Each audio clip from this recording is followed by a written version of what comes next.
bienvenidos, bienvenidas a esta segunda sesión del seminario Los mitos y sus reescrituras con el doctor José Miguel Sardiñas. Ayer tuvimos una primera sesión introductoria, comenzamos a ver ya la historia de algunos personajes, comenzamos con Minerva, Venus, y hemos seguido un poco con Ifigenia, y pues le cedo la palabra con mucho gusto al doctor Sardiñas para continuar con esta segunda sesión. Adelante, doctor. Muy buenas tardes. Gracias, doctora Ana Laura, nuevamente por la presentación, por acompañarnos. Y buenas tardes a todos los participantes, a quienes reitero la bienvenida, el gusto de estar compartiendo estos comentarios, estas clases con ustedes. En la tarde-noche de ayer habíamos estado comentando el cuento o la novela corta, según se quiera considerar, la novela, digamos, La Venus de Ile de Prosper Mérimée.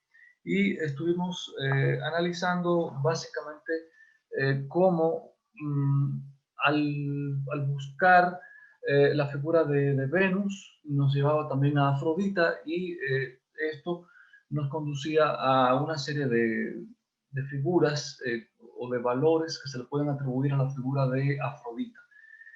A partir de ahí estuvimos comentando cómo, si bien la figura de Afrodita que nos lega la literatura clásica desde Homero, básicamente se relaciona con una divinidad propicia al amor y en particular al deseo. En el caso de este cuento, lo que básicamente veíamos no era a la Afrodita, por ejemplo, de la Ilíada o de la Odisea, tampoco la Afrodita que, por ejemplo, se puede ver en un autor, en un poeta latino muy importante, de quien no hice mención ayer, pero creo que es importante hacerlo, Tito Lucrecio Caro, quien en el proemio a su poema de la naturaleza, hace un elogio de Afrodita, y ahí Afrodita es básicamente una divinidad que propicia la fertilidad, el resurgimiento de la naturaleza, la multiplicación de las especies, y es, digamos, en ese sentido, una alegoría de la fecundidad, ¿no? Pero también tampoco tenía que ver evidentemente con eso la imagen que nos deja este cuento. Había que buscar básicamente en la Venus romana y en ciertas advocaciones de Afrodita la función de protectora del matrimonio, que no asociamos, por ejemplo, a esa diosa un tanto, digamos, superficial, que simplemente propicia cualquier relación amorosa, sino esta en particular propicia las uniones matrimoniales. En la medida en que el joven le pone un anillo y le hace una declaración prácticamente amorosa, al decir que se lo ha colocado a su mujer, esta divinidad protectora del matrimonio pide que se cumpla esa promesa, y como resultado de esto el joven muere. Bueno, en el programa continúan otros textos que también tienen que ver con Afrodita o con Venus, y son ellos Pandémica y Celeste y el himno a la juventud del poeta catalán Jaime Gil de Biedma, muerto eh, en 1990 o 91, no recuerdo exactamente el año, pero por esa época murió, lamentablemente, y es un poeta bastante conocido de la generación de 1950, de la poesía española, de esa poesía que empieza a explorar temas y actitudes diferentes de los que habían marcado la literatura de la posguerra. Todavía le queda bastante de esa literatura en el tema, digamos, de carácter social, de crítica social, o más bien de reivindicación social, pero es un poeta que incorpora una serie de temas que eran bastante inesperados en la poesía española, sobre todo teniendo en cuenta la época, el franquismo, ¿no? Y esos son los dos textos con los que vamos a seguir, y el de Aurora Luque, Hell, que no puse en la nube que recomendé para bibliografía, pero en el programa tienen una liga que los lleva a la Biblioteca Virtual Cervantes, donde pueden encontrar el texto y leerlo. Es un texto muy bien. Después, el plan es continuar con la figura de Ifigenia y dos obras basadas en ella que retoman esta figura: La Ifigenia Cruel de Alfonso Reyes y La Noche de las Hormigas de Aline Peterson. Espero que también nos dé tiempo a comentar tres textos en torno a la figura del Minotauro, ¿no? Vamos a comenzar entonces con el poema Pandémica y Celeste de Jaime Gil de Viedma. Espero que lo hayan podido leer, porque yo podría leerlo, pero es un poquito largo y solamente su lectura tranquilamente nos podría llevar 7, 8, 10 minutos, ¿no? Entonces, lo primero sería notar que es un poema que tiene un título determinado, Pandémica y Celeste, y que tiene un epígrafe, eh, 3 versos que se han dejado en latín, de un poeta romano, de Catulo, Cayo Valerio Catulo. Además de eso, bueno, intentar ver si este poema, que es de por sí bastante largo, se puede dividir en secciones o en partes para poder facilitar su análisis. Desde el punto de vista de su estructura externa, es decir, de sus divisiones tipográficas, tenemos varios segmentos, unos más largos, otros más cortos, que podríamos considerar estrofas, eh, a no ser porque algunos de ellos son realmente largos y no se ajustarían al concepto de estrofa que tenemos en la poesía en lengua española. Entonces, sería mejor hacer una división de acuerdo con criterios de contenido, ¿no?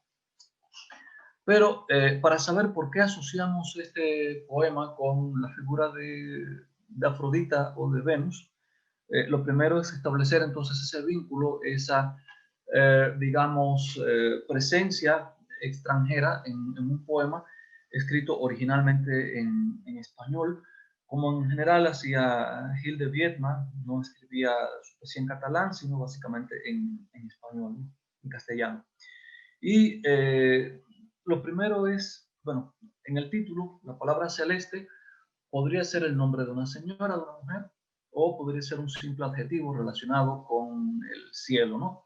Pero pandémica ya es una palabra diferente.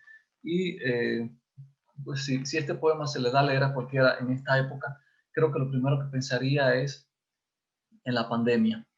Pero sucede que pandemia es una palabra que viene del griego, pandemos, pan, todo, la totalidad, el conjunto, demos, pueblo. Demos, igual que populus en latín, ha tenido distintos significados a lo largo de la historia de estas dos lenguas, pero no tiene en este caso el sentido aristocrático que vemos en la palabra democracia, que básicamente implicaba la participación de ciertos sectores de la sociedad griega en la vida política, no ni remotamente del pueblo en el sentido, digamos, del sector más económica y socialmente más desfavorecido de la sociedad, sino básicamente hombres blancos con dinero, con derecho al voto. Pero no tiene que ver con ese sentido de democracia, sino básicamente con un sentido que vamos a encontrar definido con toda claridad en la fuente a la cual remite este texto, ¿no? Y si uno se pone a buscar entonces pandémico, pandémica, en diversas fuentes, en fuentes lexicográficas, puede que en algún momento llegue a la vía por la cual ingresará en la fuente a la que remite esta obra. Esa fuente es griega y es Platón. Es un diálogo muy conocido, el Simposio, también conocido como banquete, aunque realmente no tiene que ver con el banquete, sino con lo que viene después, con esa bebida en común que, a la que remite el título del diálogo en griego. El simposio es un diálogo muy conocido porque en él se define el amor, ¿no? Son distintos oradores que en ese simposio van a hacer elogios del eros o del amor, ¿no? Y en particular remite a uno. Bueno, ahí hay digamos, un elogio que hace Fedro, otro que hace Aristófanes, muy famoso porque remite al mito del hermafrodito, pero este tiene que ver en particular con el de un personaje que se llama Pausanias, y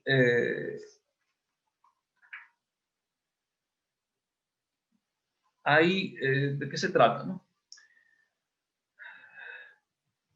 Hay dos amores, dice ese diálogo, esa parte del diálogo, el elogio que hace Pausanias, ¿no?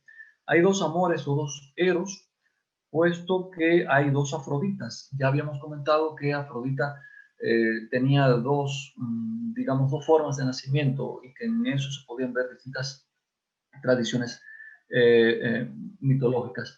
Una, la que comentamos ayer, que se puede encontrar en Hesíodo, en la Teogonía, según la cual Afrodita nace de la sangre, de la espuma, del mar, de las gotas de sangre que han caído al mar cuando Cronos priva de la virilidad a su padre, a Urano. Por tanto, es la Afrodita descendiente solo de un hombre, no hay intervención de mujer ahí. Y la otra es Afrodita, hija de Zeus con Dione. Y entonces, eh, mm, hay dos amores, uno positivo y el otro completamente negativo, y veremos que en este discurso no hay posibilidad de decir que se está de acuerdo con uno y con el otro, sino que hay que elegir uno o el otro. Dice, esta es la caracterización que hace Pausanias de la Afrodita o del Eros, digamos, pandémico. Dice, pues bien, el amor de Afrodita Pandemos verdaderamente es vulgar y obra al azar. Este es el amor con que aman los hombres viles. En primer lugar, aman por igual los de tal condición a mujeres y a mancebos. En segundo lugar, aman en ellos más sus cuerpos que sus almas. Y por último, prefieren los individuos cuanto más necios, mejor, pues tan solo atienden a la satisfacción de su deseo sin preocuparse de que el modo de hacerlo sea bello o no. Bueno, esto está en el parágrafo 181b de este diálogo, nada más que el parágrafo, porque así lo pueden ubicar en cualquier edición.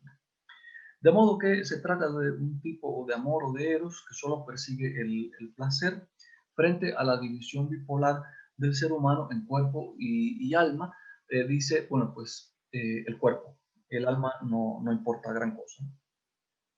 Por otra parte, el eros de la Afrodita Urania, Urano o Celeste, que es el nombre que se le ha dado en el poema, el título del poema, no se orienta hacia el mero placer, sino que tiene que ver con otros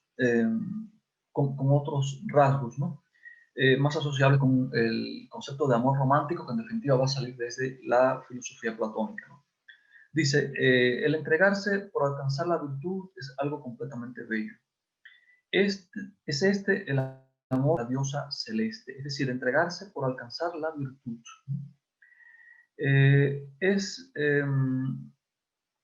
un amor que además presupone la estabilidad o un vínculo mutuamente constructivo, beneficioso, entre el erastés o amante, según el término técnico que se usaba en griego para esto, que generalmente era el pedagogo, y el erómano o amado. Cito a Platón, dice, el que está enamorado de un carácter virtuoso lo sigue estando a lo largo de toda su vida, ya que está inseparablemente fundido con una cosa estable. y esto está en 183e, 184a de ese diálogo. En conclusión, para Pausanias, solo el amor celeste o uranio es éticamente válido y debe estimularse. Cito de nuevo a Platón, dice, los otros amores en su totalidad son de la otra diosa, de la vulgar, es decir, de la pandémica. Entonces hay una separación tajante entre el amor pandémico, digamos, por un lado, y el amor celeste, por el otro, en ese diálogo de Pausanias, que a su vez forma parte, bueno, en ese eloquio, en ese discurso Pausanias, que forma parte del diálogo de Platón. Ahora, veamos entonces las partes de que consta este poema, bueno, las que yo al menos he distinguido, para saber qué relación guarda con este título y desde luego con este tema, ¿no?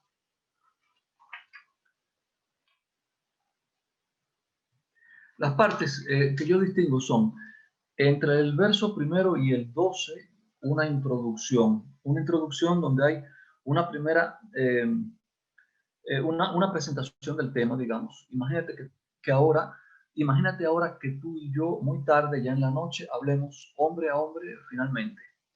¿Y de qué van a hablar? Bueno, abordado el tema de la vida, te voy a enseñar un corazón infiel, desnudo de la cintura para abajo. Van a hablar digamos, de temas del corazón, de los sentimientos, del amor, ¿no? Luego, entre el verso 13 y el 30, advierte una primera defensa del tipo del amor que el sujeto lírico de este poema busca y del que, como medio de esa búsqueda, ha tenido que practicar. Es decir, él busca el amor verdadero, pero ha tenido que encontrarlo por medio de muchas uniones, dice, y es necesario en 400 noches, con 400 cuerpos diferentes, haber hecho el amor. Luego, hay una enumeración casuística de lo que el propio texto llama el amor disperso, entre los versos 31 y 58, y dice, y por eso me alegro de haberme revolcado sobre la arena gruesa, los dos medio vestidos, mientras buscaba ese tendón del hombro. Me conmueve el recuerdo de tantas ocasiones y a partir de ahí va a empezar una enumeración de experiencias, de ocasiones, de muchos lugares. Hay que recordar que la poesía de Jaime Gil de Viedma tiene mucho que ver con una tendencia de la poesía inglesa que es la poesía de la experiencia, donde se enumeran con mucha frecuencia acontecimientos reales o no, de los cuales se van a derivar reflexiones, ¿no? Pero esa es, digamos, una enumeración de formas del amor disperso. Entre el verso 59 y el 89 hay una segunda defensa del amor verdadero.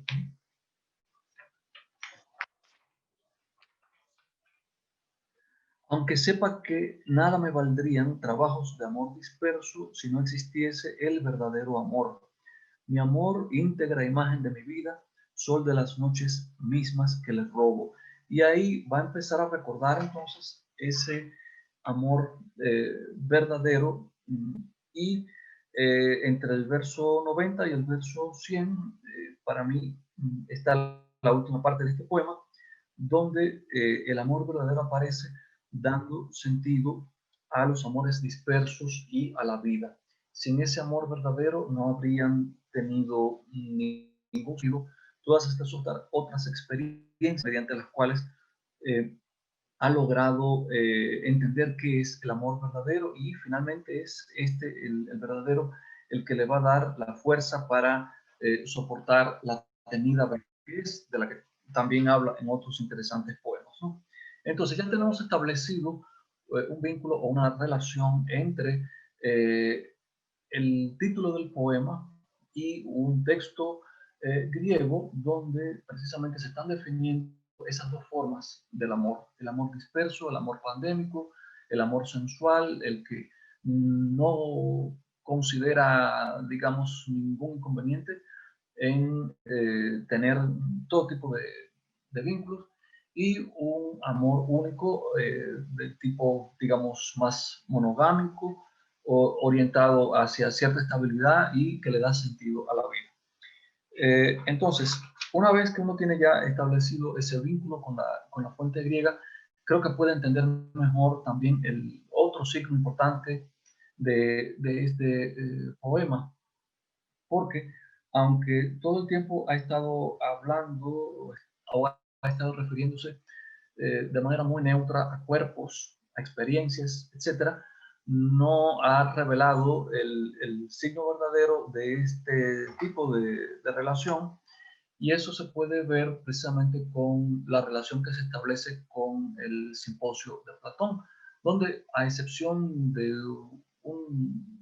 uno de los elogios, la mayoría son elogios relacionados básicamente con el amor sexual. Y esto evidentemente ni hubiera tenido mucha suerte, digamos, un poema que defendiera abiertamente este tipo de relación en la poesía española de su tiempo, probablemente, ni tampoco era parte del interés del poeta, puesto que cuando uno lee sus textos de carácter autobiográfico y cuando incluso ve entrevistas que le han hecho, que le hicieron a sus familiares poco después de su muerte, se da cuenta de que para él, si bien esa forma de vivir su sexualidad fue bastante libre, no la quería exhibir, no, por razones que supongo que tendría muy personales, no quería hacer de eso una bandera, ¿no? Pero indudablemente eso está de alguna forma codificado, es un signo que aparece precisamente en la relación con el amor platónico, y por otra parte también está el epígrafe.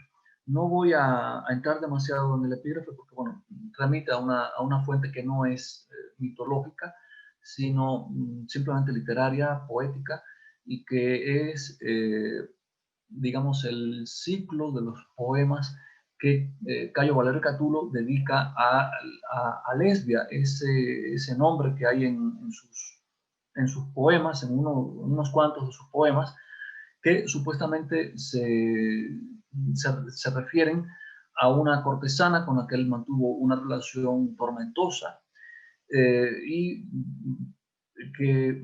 cuyo nombre ocultó bajo el de Lesbia para referirse también para relacionarlo con la poesía de Safo, con la poesía amorosa de Safo, ¿no? Pero finalmente, para terminar el análisis de este poema, llama la atención entonces cómo en Platón, en el elogio de Pausanias y en general en la filosofía platónica o en la ética de Platón, en la que se relaciona con el tema del amor, hay una división radical entre un tipo de eros y otro. Se opta por uno o se opta por el otro. Se es pandémico en relación con el amor, se practica de manera indiscriminada, sin buscar otra cosa que el placer sensual, o de lo contrario, que era lo que recomendaba la concepción platónica del amor, se utiliza de alguna forma como una vía, como un camino para lograr el encuentro con la belleza. Eso se puede ver, por ejemplo, en el Fedro, en Fedón o del alma, y eso evidentemente sería la finalidad de la concepción platónica del amor. Pero en este poema, de un poeta obviamente contemporáneo, que no puede pensar necesariamente como pensaba Platón, se está diciendo pandémica y celeste. En el discurso de Pausanias está claro que o se opta por una forma o se opta por la otra. En el poema de Gil de Viedma se dice con toda claridad y, es decir, este y el otro. Es una manera, una concepción diferente del amor, según la cual, para llegar a ese amor platónico que le da sentido a su vida, sin embargo, ha tenido que pasar por toda una serie de experiencias que enumera con mucho placer, sin duda, no como si fuera, digamos, que un arrepentimiento o una lamentación, sino de manera muy tranquila, muy asumida, una cosa para llegar a la otra, pero igual, muy disfrutable. Y bueno, con esto yo terminaría el análisis de este poema, que tiene otras connotaciones. Es un poema muy conocido de Gil de Viedma, es prácticamente su poética del amor, de la misma forma que otros de sus poemas, uno o dos más en particular, como El juego de hacer versos, son su arte poética en otros sentidos, ¿no? Ahora quisiera referirme a otro poema mucho más breve, El himno a la juventud. También está encabezado por una cita en latín. Es un fragmento bueno, un verso particular de una de las elegías de Propercio, y lo que dice es: hay cuanto por sí misma vale la forma pura, la forma cándida o blanca en el sentido de la pureza. Es un verso tomado de una elegía en la cual el sujeto lírico relata cómo llega a la casa de su amada y la encuentra acabando de levantarse, la espía, trata de encontrar si hay huellas en la cama de que haya habido algún juego amoroso, y comprende que no. Y feliz comprueba entonces el valor que puede tener esa belleza totalmente espontánea, sin maquillajes, de su amada al levantarse, ¿no? Con eso se encabeza este poema. Y desde el punto de vista de su estructura externa, consta de 5 partes, mucho más breves que las del poema anterior, y lo que se describe aquí es prácticamente una alegoría, una figura. ¿A qué vienes ahora, juventud, encanto descarado de la vida? ¿Qué te trae a la playa? Estábamos tranquilos los mayores y tú vienes a herirnos, reviviendo los más temibles sueños imposibles. Tú vienes para hurgarnos las imaginaciones, ¿no? Tenemos entonces una voz, la del sujeto lírico, que interpela a otra, que es la juventud. Ya de entrada, entonces, se trata prácticamente de una personificación de un estado, de una época de la vida del ser humano. Y a partir de aquí, básicamente, va a empezar la descripción de esta figura, ¿no? De la sonda surgida, toda brillos, fulgor, sensación pura y ondulaciones de animal latente, hacia la orilla avanzas con sonrosados pechos diminutos, con nalgas maliciosas, lo mismo que sonrisas, oh diosa esbelta de tobillos gruesos, y con la insinuación, tan propiamente tuya, del vientre, dando paso al nacimiento de los muslos, belleza delicada, precisa e indecisa, donde posar la frente derramando lágrimas. Y así va a seguir hasta que casi al final evoca la figura de Antínoo, que es una figura, es digamos, un joven que realmente existió, que es parte de la historia, pero en este caso, más allá de la figura de Antínoo, yo creo que a lo que hay que atender, aun cuando uno no encuentre una marca textual, digamos, muy clara, es a la referencia a la que puede remitir este poema. Desde mi punto de vista es una, digamos, reescritura del nacimiento de Afrodita de Botticelli.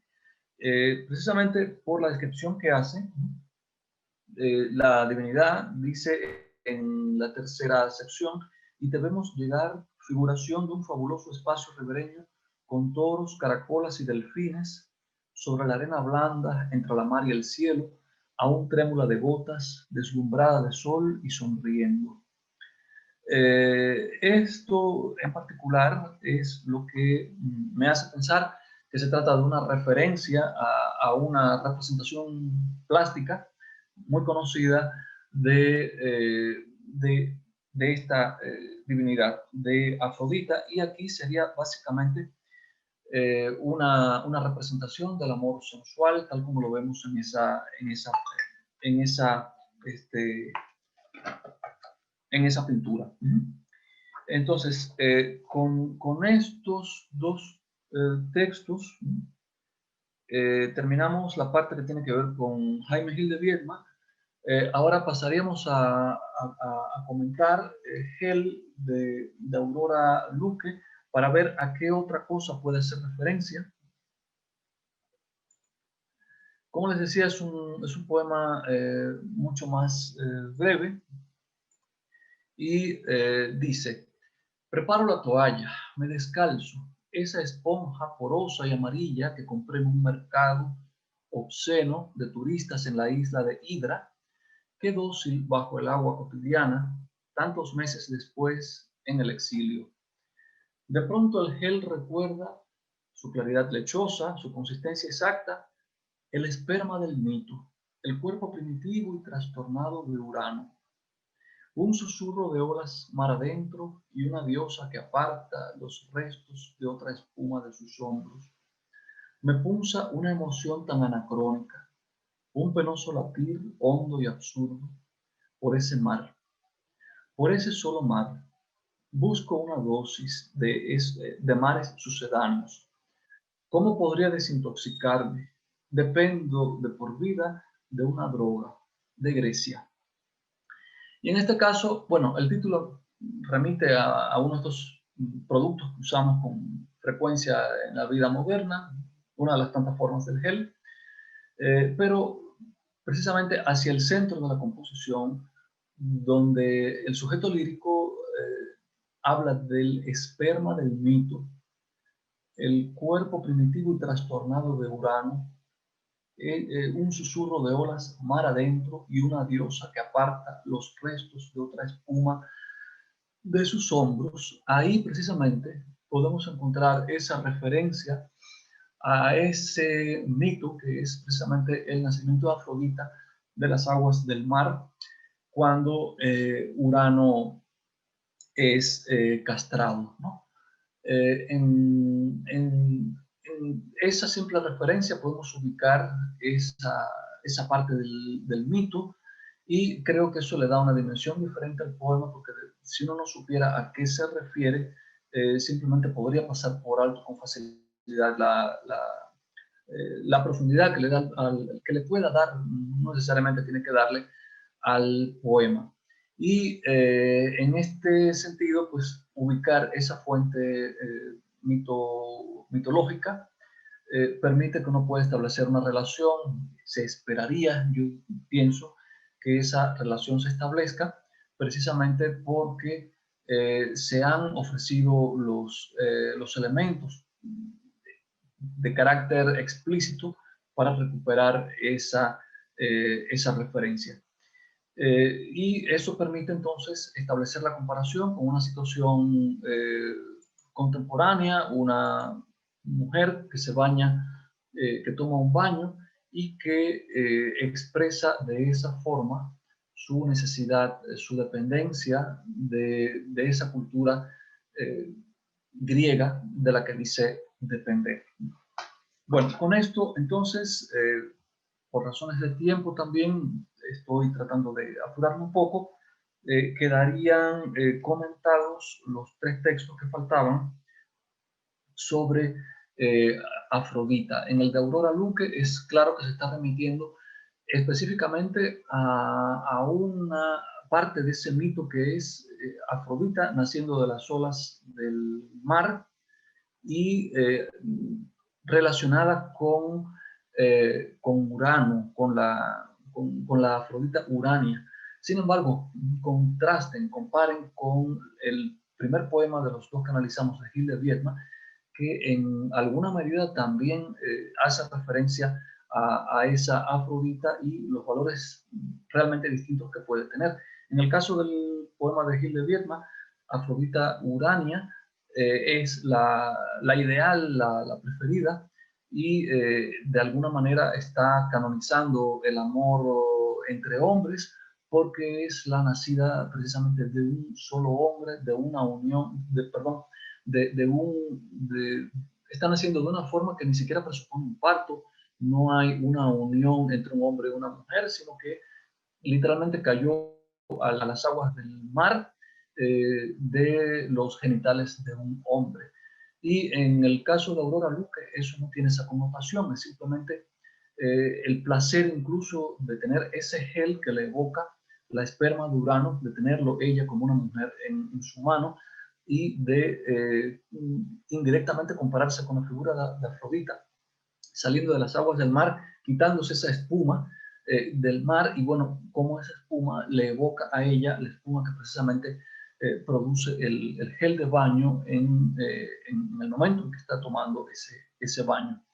Es la misma parte del mito y sin embargo tiene valores muy diferentes. Por eso es necesario tener en cuenta la relación con el referente, pero también el contexto que el propio poema le está creando a esa referencia para no caer en atribuciones, digamos, de carácter general, como una que podría decir, bueno, si tiene que ver con esta variante del mito, debería estar relacionado con esto otro. No, sí puede estar relacionado con una cosa, pero también puede estarlo con la otra.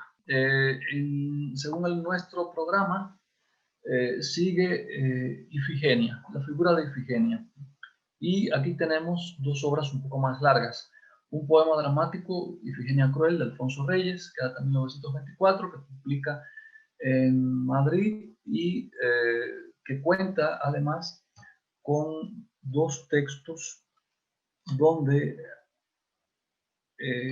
Reyes, como crítico de su propia obra, nos da toda una serie de referencias que nos ayudan a entender esta Ifigenia tan peculiar, ¿no? Tiene una breve noticia que precede al texto y al final, después de haber leído el texto, uno puede leer otro, su comentario a la Ifigenia Cruel, donde relata también un poco el origen de ese texto, las fuentes, las circunstancias en que lo escribió, en fin.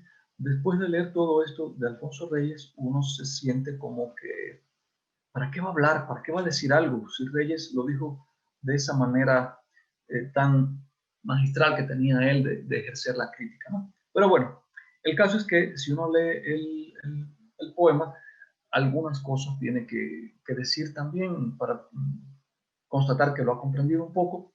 Y el otro es una novela corta, pero al fin y al cabo una novela contemporánea de Aline Peterson, de 1997. Entonces, en el primer caso, el poema dramático de Alfonso Reyes se titula Ifigenia Cruel. A menos que se tratara de una Ifigenia cualquiera, digamos una joven, una mujer, a la que le estuviera dedicado el poema y que no tuviera nada que ver con la mitología, lo cierto es que tendría que remitir a una figura específica de la tradición, que es la hija de Agamenón y de Clitemnestra, ¿no? De entrada, esa posibilidad es la privilegiada cuando se ven, por ejemplo, los personajes que participan en esta obra, que serían Ifigenia, Orestes, Pílades, Toas o Toante, y un coro de mujeres de la Táuride o del país de los Tauros, ¿no? Esto ya nos ubica de manera muy clara en el mundo del mito griego. Y pues puede uno hacer el peregrinar de rigor por los distintos diccionarios de mitología. Yo voy, por ejemplo, al de García Gual, donde encontré algo más que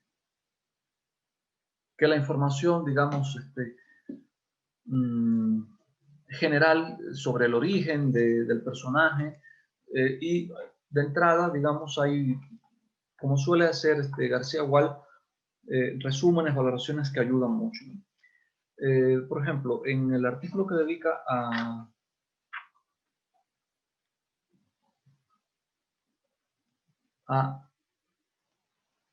esta figura, a ver, lo tengo marcado, pero no sé por qué se me fue, a Ifigenia, dice, el mito de Ifigenia puede analizarse o reducirse a dos escenas básicas que están muy bien representadas en dos tragedias conservadas de Eurípides, la Ifigenia en Áulide y la Ifigenia entre los Tauros. Podemos dar el resumen de la una y la otra según los textos del docto mitógrafo Apolodoro y de Higino. De modo que, ya lo dice con toda claridad, el mito se puede reducir a dos escenas básicas y una está relacionada con Ifigenia en Áulide y la otra con Ifigenia entre los Tauros, las dos de la autoría de Eurípides, ¿no? Entonces, con bastante tranquilidad puede uno ir al mito y enterarse de cuáles son esas dos escenas, digamos, que no son escenas, son secuencias en realidad, pero de la forma en que lo ha dicho este estudioso, ¿no? Entonces, tenemos que, desde el punto de vista de la genealogía, esta joven es hija de Agamenón, uno de los dos Atridas o descendientes de Atreo, y de Clitemnestra, quien por otra parte también está relacionada con Helena de Troya, hija de Leda. Y tenemos entonces que de la unión de ellos dos han nacido Ifigenia, Orestes, Crisótemis y Electra. Estos son los cuatro hermanos. De ellos, Crisótemis tiene un desempeño muy gris en la mitología, pero los otros tres sí son muy famosos, cada uno por determinadas razones. Y en el caso de Ifigenia, los hechos fundamentales del mito, los que se pueden distinguir, son su sacrificio en Aulis, o Aulide, como también se transcribe el nombre de este lugar, que tiene una variante, no el sacrificio, sino la sustitución por un animal en el momento del sacrificio. Ese animal básicamente es una cierva, aunque también se habla de otros, ¿no? De un carnero y de otros animales. Estos dos puntos básicamente serían el mismo, es decir, ella muere o en el momento de morir es sustituida. Y el otro punto importante sería la consagración como sacerdotisa de Artemis o Artemisa en el país de los Tauros, o la Quersoneso Táurica, ubicada en la actual Crimea. Y versiones más tardías del mito la relacionan también con Aquiles. Ella iba a casarse con Aquiles, pero eso no fue posible, y por tanto algunas versiones los casan y los ponen a vivir en la Isla Blanca, que suelen ubicar algunos en la desembocadura del río Danubio. Entonces, básicamente serían estas dos escenas, digamos, o núcleos narrativos, su sacrificio o sustitución.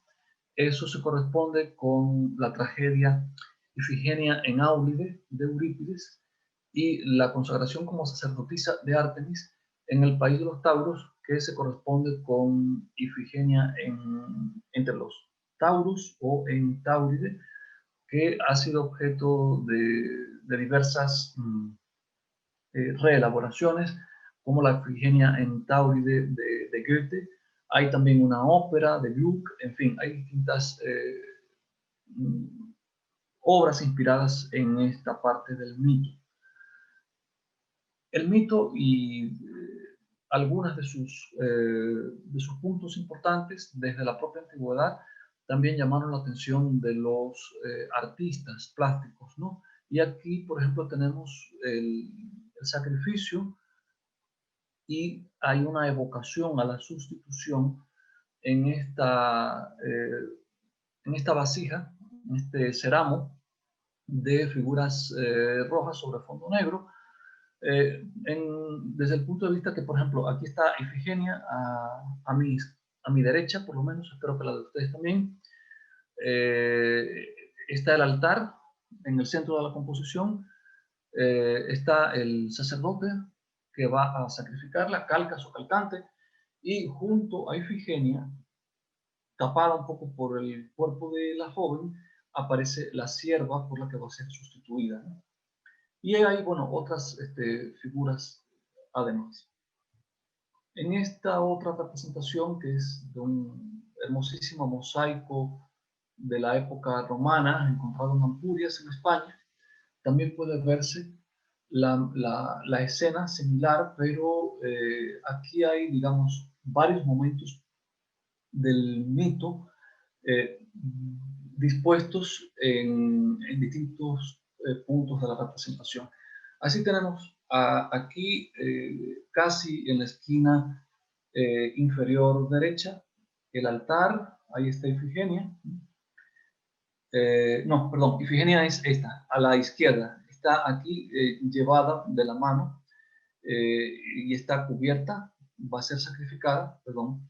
Y en el extremo superior derecho aparece la sierva tomada por el cuerno, probablemente por Artemis, ¿no? Por la diosa. Y entonces ven de nuevo que el sacrificio aparece vinculado a la idea de la sustitución. Este es otra representación antigua. Es un fresco pompeyano y ahí aparece Ifigenia en el centro de la composición, va a ser sacrificada. A su derecha probablemente sea Agamenón, a la izquierda muy probablemente sea Clitemnestra quien esté llorando, y arriba tenemos las representaciones de la posible sustitución, ¿no?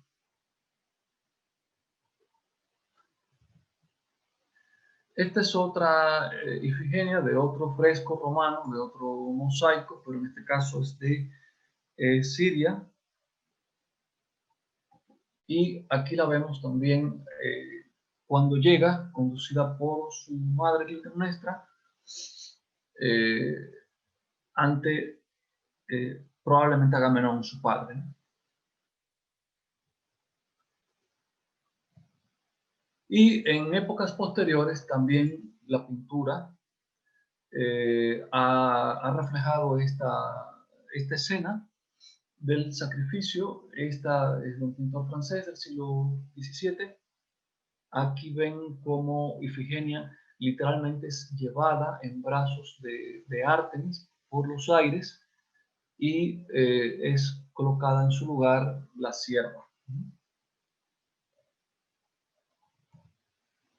Esta es otra de finales del siglo XIX y ahí ven a Ifigenia resistiéndose a ser llevada al altar, esta figura blanca que destaca en el centro de la composición, y un poco más adelante el terrible sacerdote con el cuchillo en la mano, listo para darle muerte. También la representación del dolor, el patetismo, digamos, que puede observarse en otras figuras cuando las hay en estas composiciones es importante. Esta es una Ifigenia entre los tauros, en la Tauride, y digamos, su aspecto es más bien el de una mujer que contempla el mar desde la isla, con tranquilidad, quizá con aburrimiento. Y aquí tenemos representaciones de la Ifigenia en Tauride de Goethe, representaciones teatrales, en otros casos son óperas también. Y supongo que se trata de Ifigenia ejerciendo su oficio de sacerdotisa de ese terrible culto al que la condena de alguna forma Artemis cuando la salva. Es decir, la salva de morir, pero la condena a una vida absolutamente miserable y espantosa. es un poco lo mismo, el trabajo de Ifigenia, matando a los extranjeros que llegan a acercarse al templo de Artemis, ¿no? Y bueno, con esto entonces tenemos las principales imágenes que encontramos en el mito y en representaciones plásticas que lo evocan o que lo recogen.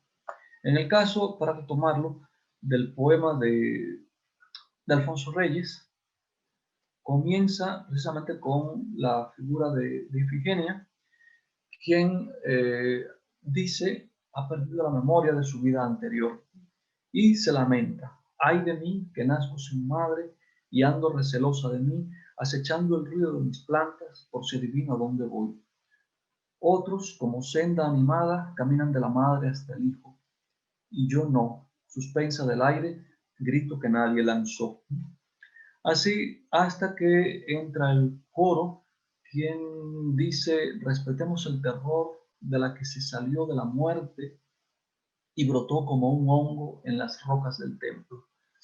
Sí, se salió de la muerte, pero ese es su destino. Es un destino terrible porque está condenada, como en la Ifigenia entre los Tauros de Eurípides, a ser la sacerdotisa de ese templo donde se sacrifica a los extranjeros que llegan. Y en el caso del poema de Alfonso Reyes, a diferencia del de Eurípides, ella ejecuta esa terrible tarea, ¿no? No solo la ve, sino que la ejecuta también. Entre una cosa y la otra llega un pastor que da cuenta de que ha encontrado a un extranjero que se llama Pílades, ¿no? Dice que son helenos, que son griegos los dos que han llegado. Uno se llama Pílades y el otro se llama Orestes, ¿no? Ella los va a entrevistar, los va a interrogar. Helenos, ¿de dónde traéis carga de destinos para dar en playas donde mueren los hombres? ¿Qué irritados espíritus tenéis, sedientos de sal y aceite, que apaciguan hambres del cielo? Helenos, la fortuna está en no buscarla, y habéis tentado todos los pasos del mar. ¿No os basta la ciudad medida a las plantas humanas y rompiendo los límites del cielo, os sorprende ahora caer en la estrella sin perdón? Y en fin, así veremos cómo ella les informa el destino que les espera. Recuerden que ella ha perdido la memoria. Poco a poco, entonces, Orestes tratará de salvarse y tratará de hacer que Ifigenia recuerde quién es, ¿no? Y por esa vía, entonces, llega Ifigenia a saber de quién se trata y tiene la posibilidad, dice un poco más adelante, los nombres que pronuncias irrumpen por mi frente y se abren paso entre tumultos de sombra. Y por primera vez mi dorso cede con un espanto conocido. Me devuelvo a un dolor que presentía. Me reconozco en tu historia de sangre y gime, sin que yo lo entienda todavía, un grito en mis orejas que dice, Aulide, Aulide. Es decir, ha recordado el momento en el que iba a ser sacrificada, ¿no? Siento como en la ácida mañana madrugar el pavor de estar despierta, semisosa conciencia que torna a la mentira de los días con una lumbre todavía de sueño, hecha de luz funesta que transparenta el mundo.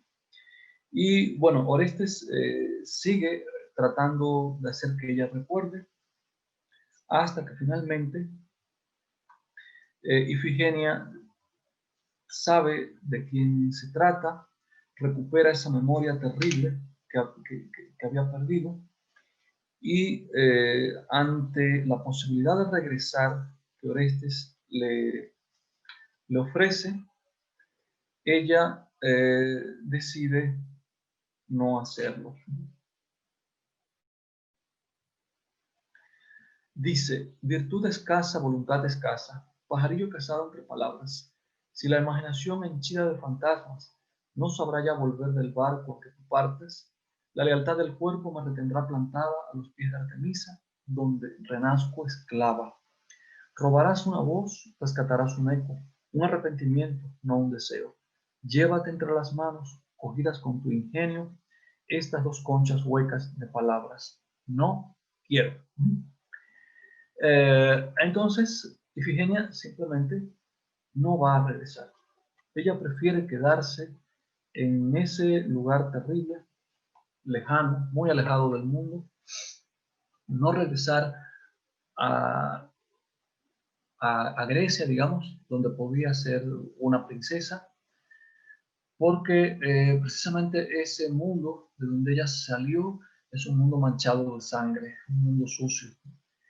Finalmente ella también está manchada de sangre en el lugar donde se encuentra, pero ahí al menos no tiene que reencontrarse con ese pasado terrible de, de haber sido muerta por su padre y de recuperar esa memoria terrible de la que también Orestes es portador. Orestes, y, asusado por Electra, mata a su madre Clitemnestra. Precisamente por eso tiene que ir a recuperar una estatua de la diosa Artemis al país de los Tauros, y por eso se reencuentra con ella. Pero esas son, digamos, algunas de las principales modificaciones que Alfonso Reyes le hace a este mito, y él explica por qué. Tiene que ver con razones biográficas. Reyes se tuvo que ir precisamente luego de la muerte insensata e injustificada de su padre en tiempos de la Revolución Mexicana. Se instala en España, donde vive y conoce la pobreza, donde tiene que hacerle frente a una serie de situaciones como migrante, y ahí en esa situación emocional precisamente recordando y con mucho dolor su pasado reciente, de alguna forma encarna en el mito de Ifigenia esa situación personal en la que se sentía exiliado, alejado de su patria, de su tierra, quizá viviendo momentos que no podían resultarle gratos, pero con un recuerdo terrible del México que había dejado atrás, el México de la Revolución, de la sangre que había visto derramar en su familia, y su respuesta con esta obra a ese pasado reciente es no quiero regresar. Entonces, esas serían, digamos, las variantes del mito, y en particular la variante que debemos representar, en este caso por razones personales, familiares, políticas, en una obra de alguien que conocía también el mundo griego como Alfonso Reyes. Pasamos entonces ahora a la novela de Aline Peterson, escritora mexicana de ascendencia sueca, que nació en la Ciudad de México en 1938 y que ha escrito ya unas cuantas novelas. No ha ocultado en ningún momento su punto de vista feminista, y lo ha dicho con claridad, no de las que se manifiestan en la calle o de las que se, digamos, asocian, afilian a un partido político para hacer feminismo, sino de las que básicamente notan la situación de desventaja en que viven muchas mujeres y las materializa en sus obras. Esta novela tiene un prólogo de la propia autora que se titula Historia de esta historia. Tiene tres epígrafes. Dos epígrafes de la poeta griega Safo y uno de José Gorostiza. Los de Safo están tomados de dos poemas o fragmentos de poemas muy famosos de ella. El sudor me cubre, un temblor se apodera de todo mi cuerpo, y tan pálida como la hierba, no muy lejana de la muerte, me parece estar.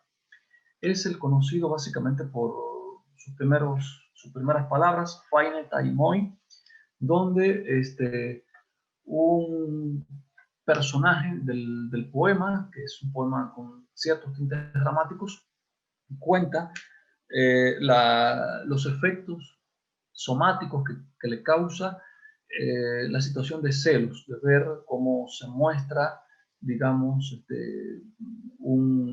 cómo la persona de la que está enamorada se siente seducida por otra en su presencia. Es un poema que también imitó Catulo en latín y del que hay otras imitaciones, una de Horacio, es uno de los más famosos de ella. Y otro, que es un fragmento muy hermoso también, las estrellas en torno a la luna radiante velan de nuevo su claro rostro, mientras el plenilunio ilumina la tierra con su fulgor más vivo. Es una traducción fluida, aunque el original no es tan claro ni tan fluido, está un poco deteriorado. Pero el caso es que uno hace referencia básicamente a la pasión amorosa, en algo más somático, más sensual, corporal, y la otra hace referencia quizá, esto que es un fragmento, a la forma en que la luna es velada por dos estrellas brillantes que están cerca de ella. El siguiente texto son fragmentos de Muerte sin fin de Gorostiza, un cóncavo minuto del espíritu que una noche impensada, al azar y en cualquier escenario irrelevante ocurre, nada más madura, cae sencillamente como la edad, el fruto y la catástrofe. Estos tres textos, dos de Safo por un lado, que hablan del amor, de la pasión, otro de Gorostiza, que habla sobre la muerte y de la forma azarosa, impensada, inesperada, en que llega a veces, van a hacer, digamos, las indicaciones o las representaciones de las dos líneas narrativas que desarrolla esta novela. Es una novela que tiene dos líneas narrativas. Una se desarrolla en alguna gran ciudad mexicana, probablemente la Ciudad de México, aunque no se menciona de manera explícita, en la década de 1990. Tampoco se dice de manera explícita, pero se puede deducir de ciertas referencias temporales que se pueden rastrear dentro de la novela. Y esa trama, la trama mexicana contemporánea, comienza justamente cuando un hombre, un médico de aproximadamente 50 años, neurólogo, es asaltado cruzando un parque, le disparan en una pierna, le intervienen, le afectan una arteria y poco a poco se va a ir desangrando. A lo largo de media hora, hasta que prácticamente va a llegar su muerte. El momento de su muerte se supone, porque el desenlace de esa trama es abierto, igual que el de la de Ifigenia, y a lo largo de esa media hora él va a recuperar la memoria de algunos acontecimientos importantes de su vida, por qué decidió estudiar medicina, precisamente por la muerte inesperada de un hermano suyo que murió de leucemia, sus dos hijos ya adultos, su matrimonio con Elba, su separación, su nuevo amor, Elisa, una antropóloga que no ejerce la antropología, sino que es una artista, se dedica a tejer y está tejiendo una serie de tapices que ella titula Las bodas de Ifigenia. Ahí tenemos una marca explícita de referencia a Ifigenia. Hay otros acontecimientos también, menciona una noche en la que, siendo estudiante de medicina, supuestamente de la UNAM, pienso yo, tampoco lo dice, uno de sus compañeros le cuenta cómo fueron cercados, cómo les dispararon en medio de la noche, y podría ser una evocación de la noche fatídica del 2 de octubre de 1968. A partir de ahí, de esas referencias veladas, alusivas más bien, es que establezco yo esta cronología a la que he hecho referencia antes. Bien, esa es la trama mexicana y va a continuar por medio de episodios que se van encadenando de manera asociativa, por pura memoria asociativa, puesto que no hay realmente un relato de acciones continuas. Así va a continuar hasta el momento en el que él ve llegar la muerte. Poco a poco se narra cómo hay un cosquilleo que le identifica como hormigas, que es lo que le da título a la novela, y esa sería la trama mexicana. Pero hay una trama que aparece tipográficamente diferenciada de la anterior y que se desarrolla en otra época, tiene otros personajes, entra, digamos, a la novela con el siguiente texto, que dice: tus mejillas permanecen arreboladas, encendidas por la emoción. No puedes creer en tu buena fortuna. El ruido de los preparativos es sordo, constante, monótono, como el zumbido sagrado de las abejas. No cabe en los rincones inocentes de tu corazón de doncella que el palacio de Micenas esté en movimiento, aprontándose para el viaje. Tu viaje, Ifigenia, tu viaje. Te estremecen las emociones, pero no sabes nombrarlas.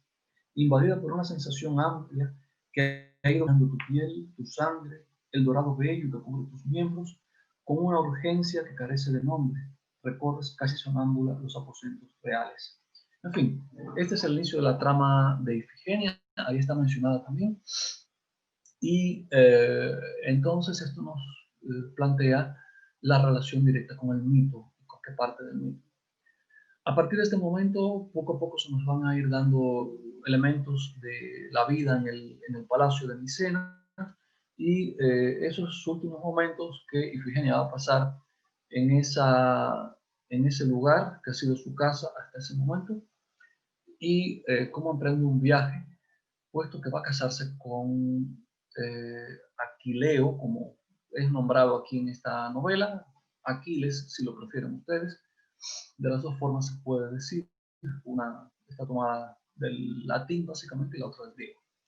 En fin, así vemos cómo Ifigenia marcha con su madre en unos carruajes, digamos, lo imagino como una carreta grande, dados los tiempos, y llevan al pequeño Orestes. Por el camino tienen que pernoctar en una cueva, se les acerca un pastor que les ofrece alimento, despierta Ifigenia al día siguiente, se baña en las aguas de un río, escucha un movimiento cercano y se trata de unas náyades, ve pasar una cierva herida que es parte de estos elementos del mito y al acercarse al final del viaje, su trama también va a quedar abierta, inconclusa de alguna forma, y lo que vemos es esto, ¿no? Un misterioso hombre, ha estado espiando la llegada de ellos, y dice: el hombre se adueñará del frágil instante de la sorpresa para tomarla entre sus brazos. Va a raptarla, y no ha nacido quien pueda detenerlo. La llevará a los confines más recónditos del mundo, donde ni los dioses puedan saber su paradero, ni las águilas volar tan alto. Su lecho estará a resguardo entre las nubes. Escucha el piafar jadeante de su cabalgadura, que no consigue alterar la mansedumbre de los bueyes de florecidas astas. Y con un movimiento de su brazo toma a la joven que deposita sobre el lomo de la bestia contra su pecho. El sol no ha caminado ni un paso en las llanuras de los cielos, y en el mar apenas se ha destejido una ola. ¿Quién eres tú que así me llevas por la fuerza? En fin, Ifigenia no llega a Áulide. Es raptada por un hombre muy misterioso poco antes de llegar, pero esto nos obliga a relacionar entonces el mito tal como está desarrollado en esta novela de Peterson con el mito griego. Y si recuerdan que les había comentado, apoyándome además en la opinión tan prestigiosa de Carlos García Gual, que el mito de Ifigenia tiene básicamente dos secuencias, dos escenas, dos episodios: su sacrificio o sustitución y su consagración como sacerdotisa de Artemis, esto no se corresponde con ninguno de los dos. Si por otra parte hacen ustedes una búsqueda cuidadosa en muchos diccionarios de mitos, verán que el viaje no aparece representado. Si leen, por ejemplo, Ifigenia en Áulide, perdón, de Eurípides, que sería explícitamente, o bueno, creo que lo dice la autora, no me he referido a esto, pero ella dice en el prólogo explícitamente que se basa en la tragedia de Eurípides, no dicen cuál, pero dice, en la noche de las hormigas yo me propuse explorar alrededor de esa muerte innecesaria e injusta, y se está refiriendo a la del neurólogo mexicano. Pero también me era igual de importante contrastarla con el ímpetu de la pasión amorosa. Entonces volví los ojos a los griegos, a la sabia profundidad de su mirada. Así me apropié del personaje de Ifigenia, cuyo sacrificio impulsará los vientos que van a conducir las naves a la guerra contra Troya. Y apoyada en la tragedia de Eurípides, decidí tomar el breve recorrido de Ifigenia hasta Áulide, donde esperan los barcos aqueos, el viento favorable para emprender el viaje. Bueno, por el contexto se deduce que es Ifigenia en Áulide, porque en la Ifigenia entre los Tauros no sucede eso, es decir, ese pasaje según el cual Ifigenia va a ser sacrificada no sucede ahí. Tampoco me he referido a los motivos por los que va a ser sacrificada. En fin, yo doy por sentado que si están interesados en esto, van a hacer búsquedas en diccionarios de mitos para no tener que repetir la historia completa, cosa que llevaría quizá mucho tiempo, pero para no dejar la referencia en el aire, ¿qué sucede? ¿Por qué va a ser sacrificada Ifigenia? Al parecer, bueno, hay discrepancias en las causas exactas, pero Agamenón tiene deudas con Artemis. Le ha ofrecido sacrificarle lo más bello que le nazca en un año y no lo ha cumplido. O lo que le sacrificó fue una sustitución, un animal o algo así, ¿no? Y esa es una de sus deudas. La otra, según otras versiones del mito, es que ha cazado una cierva, animal dedicado también a Artemis, es cazadora, y se ha jactado de que ni Artemis podría haberlo hecho también, ¿no? No se reta a una divinidad y él lo ha hecho.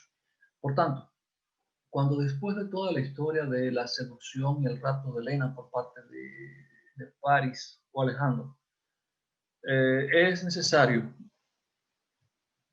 aplicar, digamos, la cláusula según la cual todos los pretendientes de Helena tendrían que salir en defensa del que obtuviera su mano y la desposara. Cuando todo eso sucede y reúnen a las tropas de muchos caudillos aqueos y están en Áulide esperando, el viento no les llega, no hay cómo seguir.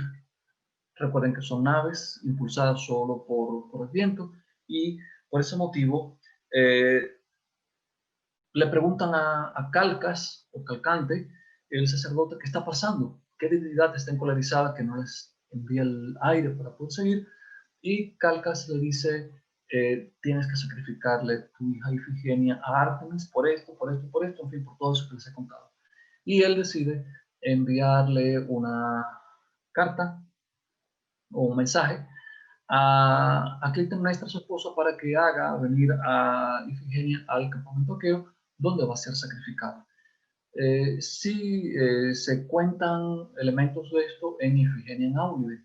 En el momento en el que ya Agamenón se ha dado cuenta del horror que va a cometer si sacrifica a su hija, le ha dado órdenes a un sirviente para que lleve más bien una contraorden, pero en el momento en el que lo hace, llega Menelao, el esposo, abandonado por Helena, y dice, no, no lo vas a hacer, nosotros vamos a seguir, y si el precio es que sacrifiques a Ifigenia, vamos a sacrificar. Entre una cosa y la otra, la contraorden no llega. Quien llega al campamento aqueo es Ifigenia con Clitemnestra. Ella cree que va a ser entregada a Aquiles, pero se entera de que no. Clitemnestra también se entera. Y No queda más remedio que aceptar el sacrificio. Ifigenia lo acepta, se vuelve muy patriótica en ese momento y dice que sí, que finalmente va a ofrendar su vida para que la Hélade pueda ganar esa guerra y limpiar la honra de Troya. Perdón, la honra de Menelao. Y por cierto, hay una frase ahí que podría resultar incendiaria. Una vez más, quemarían a Eurípides por misógino, aunque también lo han acusado de ser defensor de las mujeres. Dice que un hombre vale más que 1000 mujeres. Estremecedor leer eso a estas alturas de la época, ¿no? Ok, entonces el viaje de Ifigenia no está contado en esa obra. No solo no está representado, no podría estarlo porque en la tragedia griega eso no se representaría, un viaje no se representaría. Todo sucede generalmente enfrente de una casa, enfrente de un palacio, y todo aquello que sucede outstage simplemente es narrado por un mensajero, y eso sería lo que podría haber sucedido aquí, pero ni siquiera sucede. De modo que entonces estamos ante una recreación, una reescritura total de ese segmento del mito. Ese segmento del mito es una elipsis, no existe simplemente en Eurípides, que es donde dice la autora que lo ha tomado, ella lo ha creado, y esa sería la gran modificación que presupone la relación de esta obra con el mito de Ifigenia.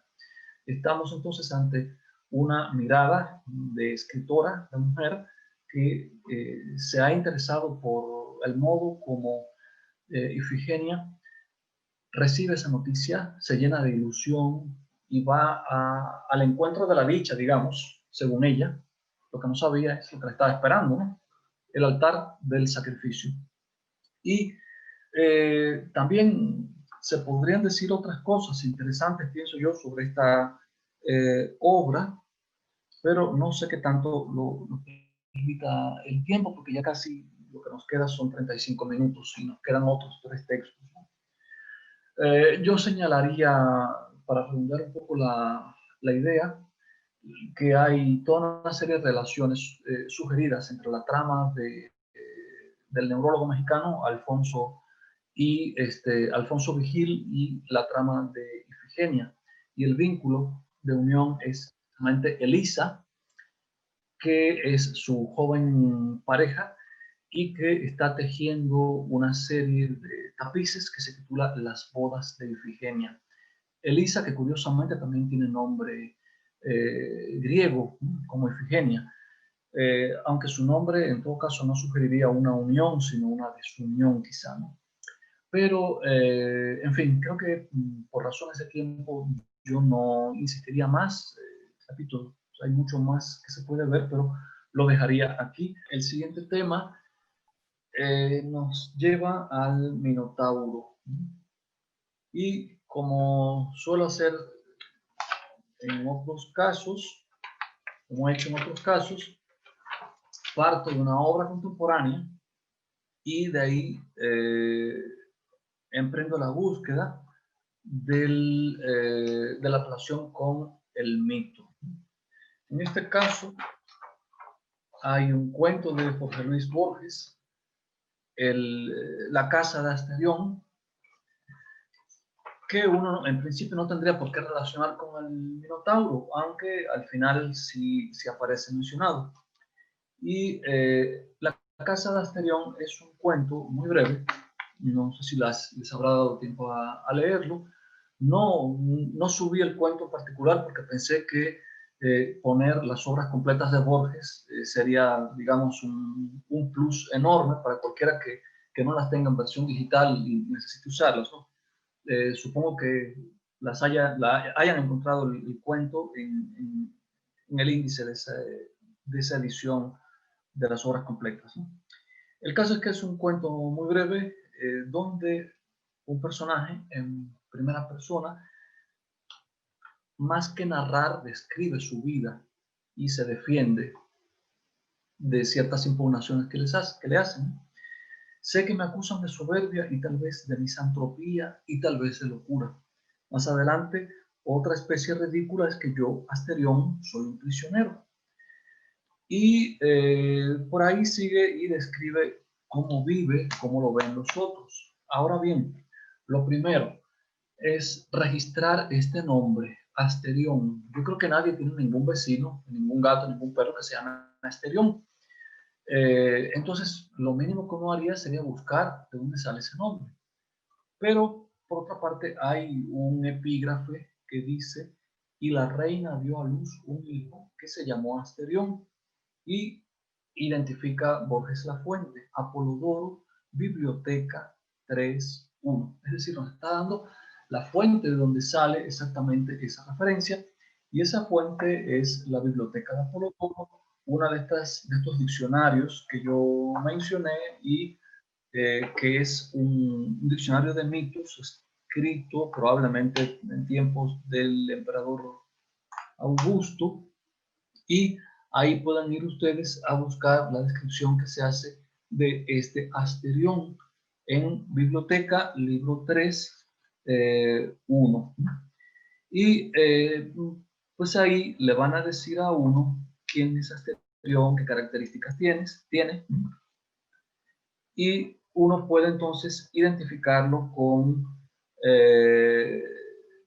el Minotauro. Por otra parte, al final del cuento, el cuento tiene dos narradores. El primero es este personaje que en primera persona, Asterión, dice cómo es y dónde vive y cuáles son algunas de sus ocupaciones, además de sentirse inmensamente aburrido porque vive en un espacio muy grande que compara por su grandeza con un mundo que es el laberinto. Dice cosas como esta, ¿no?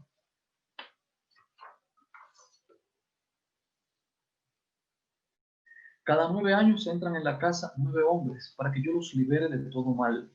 Oigo sus pasos o su voz en el fondo de las galerías de piedra y corro alegremente a buscarlos. La ceremonia dura pocos minutos. Ha dicho la ceremonia. No ha dicho en qué consiste esa ceremonia. Uno tras otro caen sin que yo me ensangriente las manos. Donde cayeron quedan y los cadáveres ayudan a distinguir una galería de las otras. Ignoro quiénes son, pero sé que uno de ellos profetizó en la hora de su muerte que alguna vez llegaría mi Redentor. Desde entonces no me duele la soledad, porque sé que vive mi Redentor y al fin se levantará sobre el polvo. Está lleno de referencias anacrónicas, en este caso del cristianismo, en otro caso anterior a Sócrates, que evidentemente sí vivió en una época histórica, no como el Minotauro, que pertenece al mito. Dice, por ejemplo, el hecho es que soy único, no me interesa lo que un hombre pueda transmitir a otros hombres. Como el filósofo, pienso que nada es comunicable por el arte de la escritura. Las enojosas y triviales minucias no tienen cabida en mi espíritu que está capacitado para lo grande. Jamás he retenido la diferencia entre una letra y otra. Esto, a mi juicio, tiene que ver con el rechazo que le hacen Sócrates y también Platón que se escribió mucho, a la escritura, pero sobre todo Sócrates, ¿no? Y les decía, en relación con la estructura del cuento, que al final hay un blanco tipográfico y un segmento muy breve. Dice, el sol de la mañana reverberó en la espada de bronce. Ya no quedaba ni un vestigio de sangre. ¿Lo creerás, Ariadne? Dijo Teseo. El Minotauro apenas se defendió. Y cuando uno lee esto, dice, ¿qué tiene que ver con lo anterior? ¿Qué relación existe? Tenemos entonces Ariadna, Teseo, Minotauro. Esto nos lleva entonces a la leyenda, al mito, como lo quieran considerar, del Minotauro, de dónde salió, hijo de quién es, quién lo mató, qué pasó por qué Teseo está hablando con Ariadna. Y es precisamente que el Minotauro es fruto de un amor monstruoso de su madre por un toro supuestamente blanco, hermosísimo, que surge de las aguas del mar frente a la isla de Creta. Y precisamente cuando nace, esta criatura tiene figura monstruosa, cuerpo de hombre, pero cabeza de toro. Para evitar la infamia de ese parto, el, rey manda construir un laberinto para encerrarlo y para eso convoca, digamos, al arquitecto por excelencia, y una vez que está hecho ese laberinto, encierran al Minotauro, pero como habrán visto, se recupera en el cuento la leyenda según la cual los atenienses tenían que enviar un grupo de jóvenes, de doncellas y donceles, para que fueran devorados por el Minotauro. Para evitar esta situación, Teseo, el gran héroe ateniense, emprende el viaje, llega al palacio, seduce a Ariadna, quien es hermana de este monstruo, y ella le da la famosa clave para salir del laberinto una vez que haya entrado y haya muerto al Minotauro. Y eso es a lo que se hace referencia al final.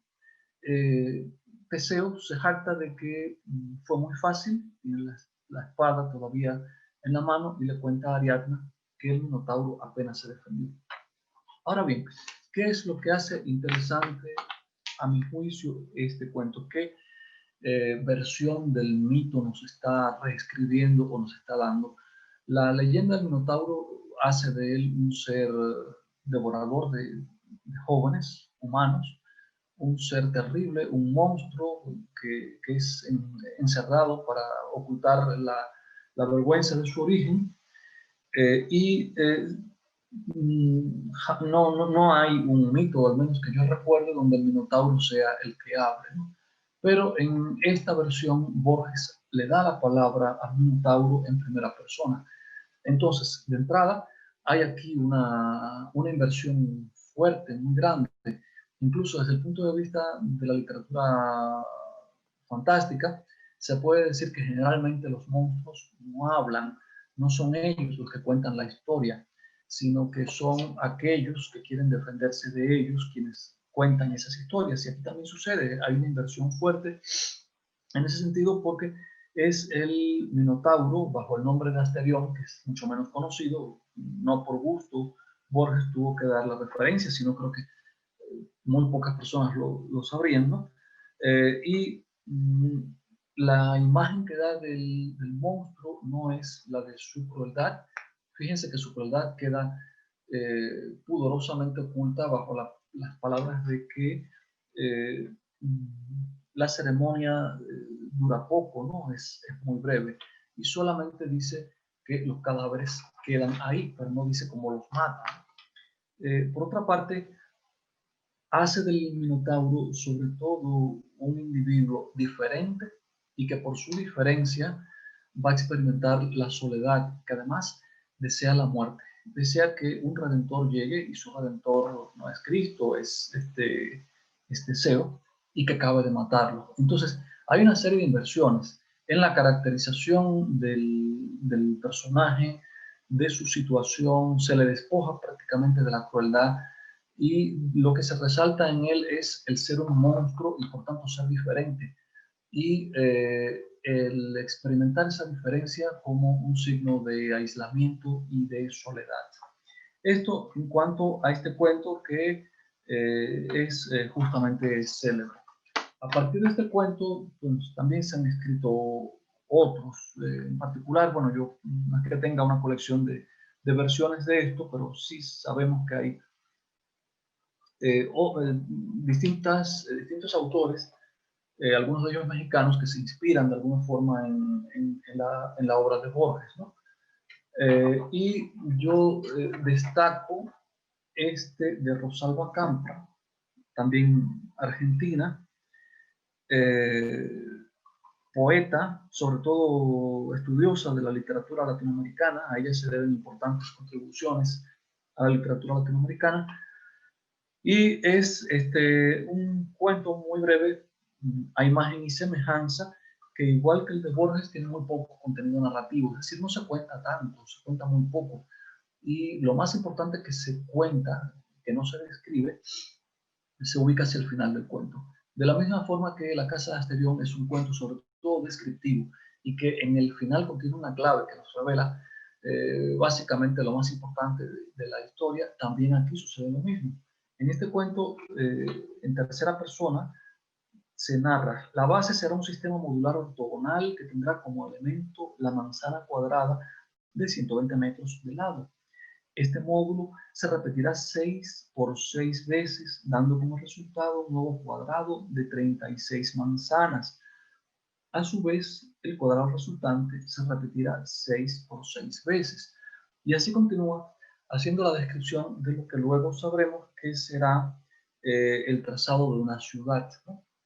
Después podrán venir las quintas, las chacras, los hornos, los puertos, las pampas, los demás remedios de ciudad, las cordilleras infranqueables, la noche. Está describiendo básicamente un espacio argentino, puesto que sobre todo en ese espacio donde hay chacras, donde hay pampas, y esa cordillera infranqueable, la de los Andes, ¿no? Eso es lo que diré a los arquitectos, a los arquitectos, piensa Asterión.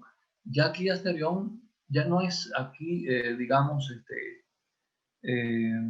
Minos el que está tramando la construcción del laberinto para encerrar al Minotauro, sino que es el Minotauro, digamos, una nueva transformación al mito. Es el Minotauro quien está pensando cómo va a construir esta ciudad cuadriculada completamente, y se lo va a encargar a los arquitectos.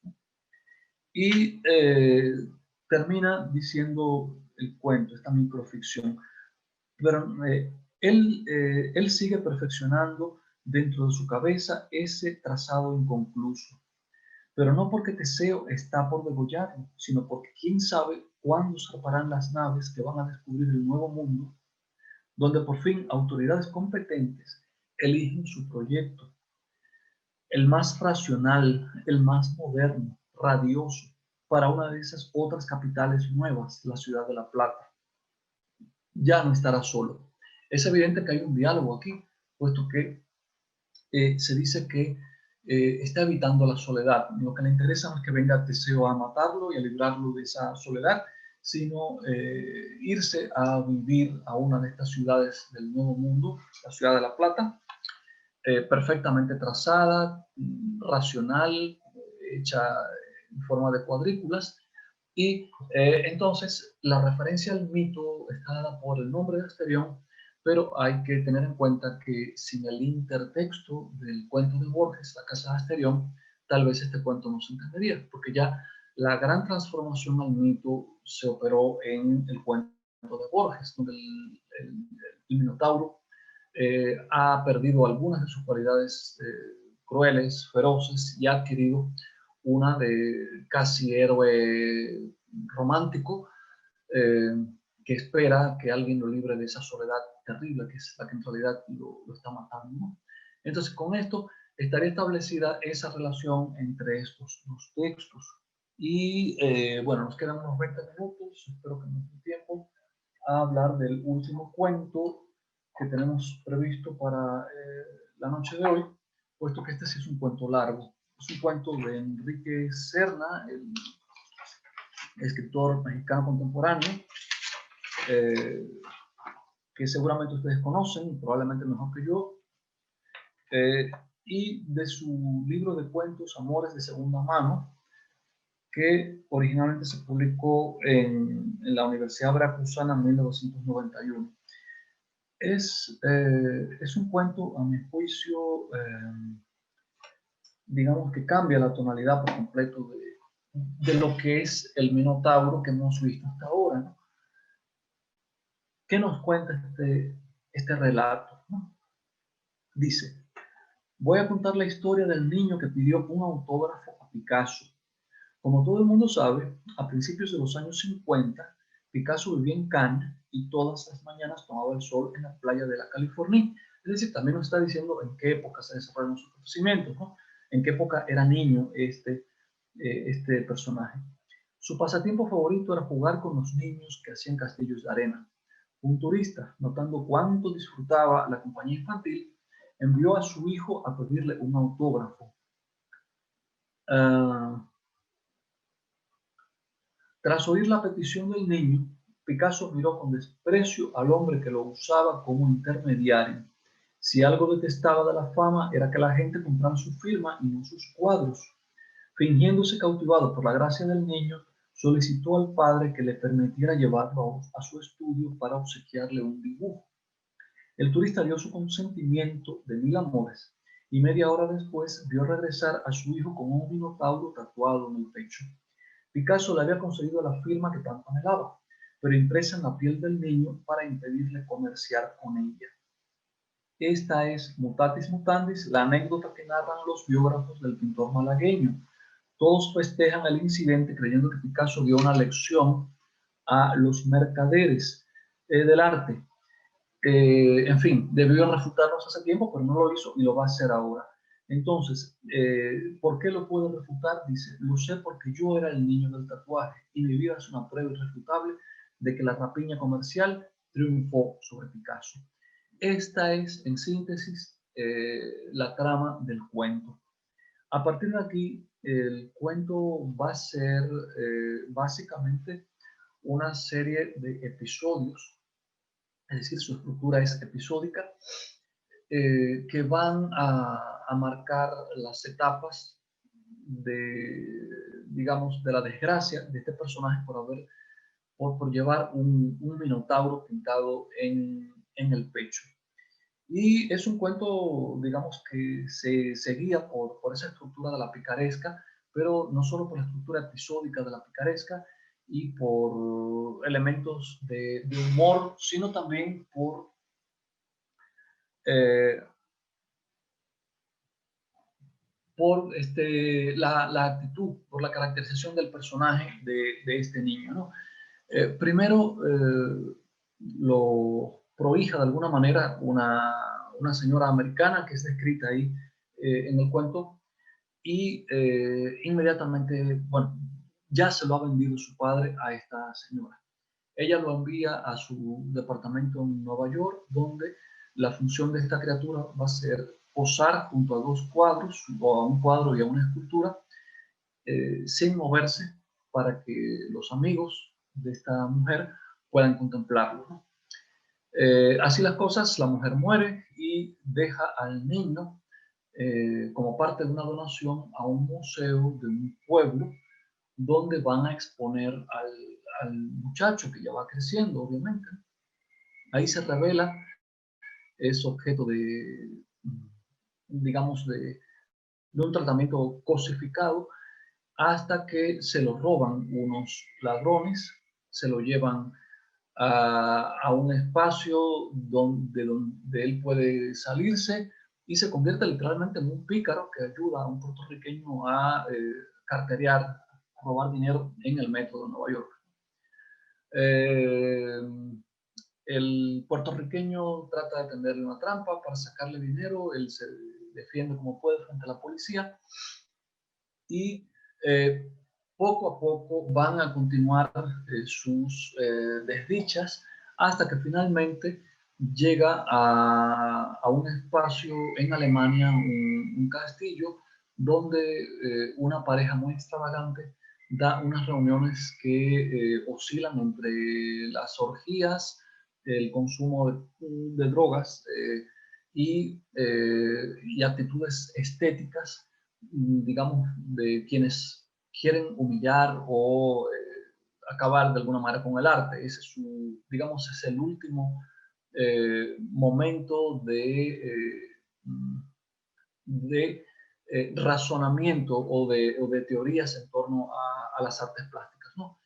En fin, logran sacarlo, él logra por una artimaña que logren sacarlo de ahí, las autoridades francesas, bueno, después de un viaje a París, finalmente lo ponen a posar también en el Museo Pompidou como condición para dejarlo reincorporarse a la vida normal y al final él se da cuenta de que su vida es una verdadera desgracia, acaba por destruir el minotauro que tenía en su pecho y por eso obviamente las autoridades francesas lo condenan porque ha destruido una obra de arte y lo meten preso. Y él acaba pidiéndole a la ONU que lo salve de esa situación. Evidentemente no es un cuento donde se trate de explotar el dramatismo de la situación, ni digamos los manoseos de que es objeto el adolescente, que también los hay, sino sobre todo de burlarse de una forma de consumir literalmente el arte, de cosificar al individuo porque lleva una obra de arte tatuada en su cuerpo. Y ahí entonces el Minotauro es básicamente un motivo, es el motivo por el cual se desgracia el personaje, es el motivo por el cual todos van a llegar a él para tratar de quitarle algo, de explotarlo, y es también el motivo que va a dar lugar a una serie de escenas donde con un sentido del humor realmente muy fino, muy acertado, eh, se va a ejercer la crítica de todos estos mercaderes que en realidad no les importa tanto el arte como la farándula o el negocio que pueden sacar de una obra de arte. Se trata no como en los textos anteriores del Minotauro como personaje, sino como un motivo pero que de alguna manera vale la pena conocer para saber qué relación guarda con el cuento y con todo su desarrollo. Este entonces es, digamos, el tercer y último texto inspirado en el personaje del Minotauro y podemos ver cómo, si bien en los dos cuentos anteriores se ha operado una recaracterización no física, sino emocional, psicológica del personaje. En este último, el Minotauro ya no es un personaje, sino que sirve como motivo para tratar de otros asuntos. Es decir, las transformaciones que puede experimentar un personaje de mito pueden dar para muchas operaciones de carácter literario y este último cuento sería un ejemplo de ello, ¿no? Sería básicamente todo de mi parte. No sé si haya alguna pregunta, algún comentario sobre estos tres textos en relación con el Minotauro o ya de salida, puesto que quedan 9 minutos, si hay alguna pregunta sobre los textos anteriores y los mitos en los que se inspiran, también yo estaría en disposición de responderlas. Sí, doctor, gracias. Tenemos una pregunta de Lupita del Río y después Eduardo Pérez Gorostieta. Sí, Lupita, adelante. Muchas gracias, doctor, por todo lo que nos ha compartido el día de hoy.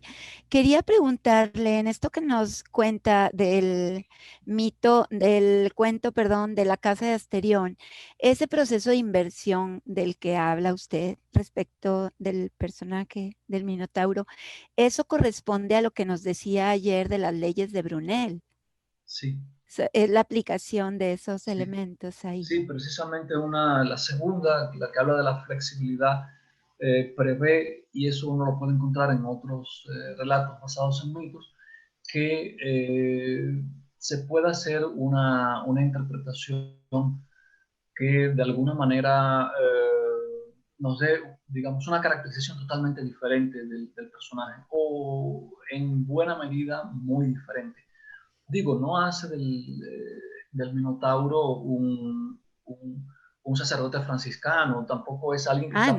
preocupado por la vida de los demás. Sigue siendo el Minotauro que conocemos en la tradición porque devora a los jóvenes, vive en un laberinto, tiene un aspecto intimidante porque así lo relata él sin decir exactamente por qué, pero cuenta cómo la gente cuando él sale a la calle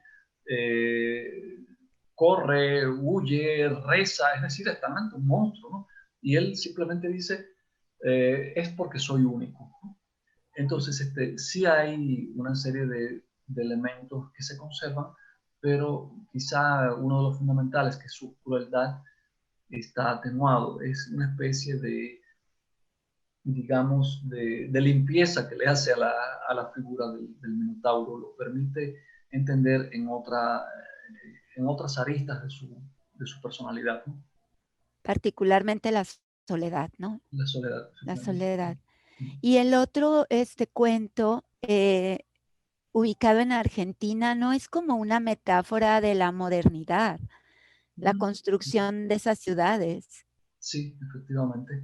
Y al mismo tiempo el carácter, ¿cómo decirlo?, laberíntico de estas construcciones racionales, ¿no?